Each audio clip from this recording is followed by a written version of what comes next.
নারকেল পেঁপো আলু দিয়ে তরকারি করব। আলু আলু নারকেল পেঁপে দিয়ে তরকারি করব। আলু পেঁপে কেটে নিয়েছি, আলু পেঁপে কেটে নিয়েছি, 3টে লঙ্কা দেবো, নারকেলগুলো কুচিয়ে নিয়েছি এভাবে। এটা কুকারে বানাতে হবে। কুকারে তেল দিয়ে দিলাম, তেল আমার গরম হয়ে গেছে, শুকনো লঙ্কা দিয়ে দেবো, একটা তেজপাতা দিয়ে দেবো, কালো জিরে দিয়ে দিলাম, তারপরে কাঁচা লঙ্কা, তারপর নারকেলগুলো দিয়ে দিলাম। নারকেলগুলো কেটে রেখেছি, নারকেলগুলো একটু ভেজে নিতে হবে। দেখো নারকেলগুলো একটু ভাজা হয়ে গেছে হালকা।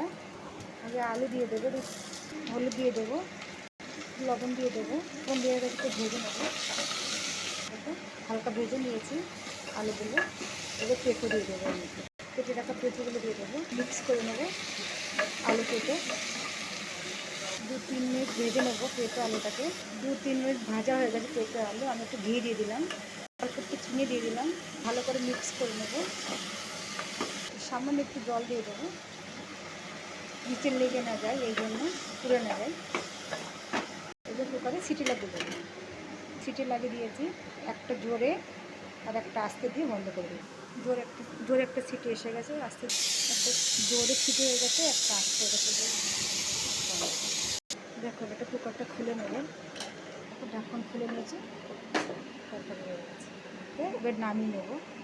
দেখো তরকারিটাকে নামিয়ে নিয়েছি, তরকারি হয়ে গেছে।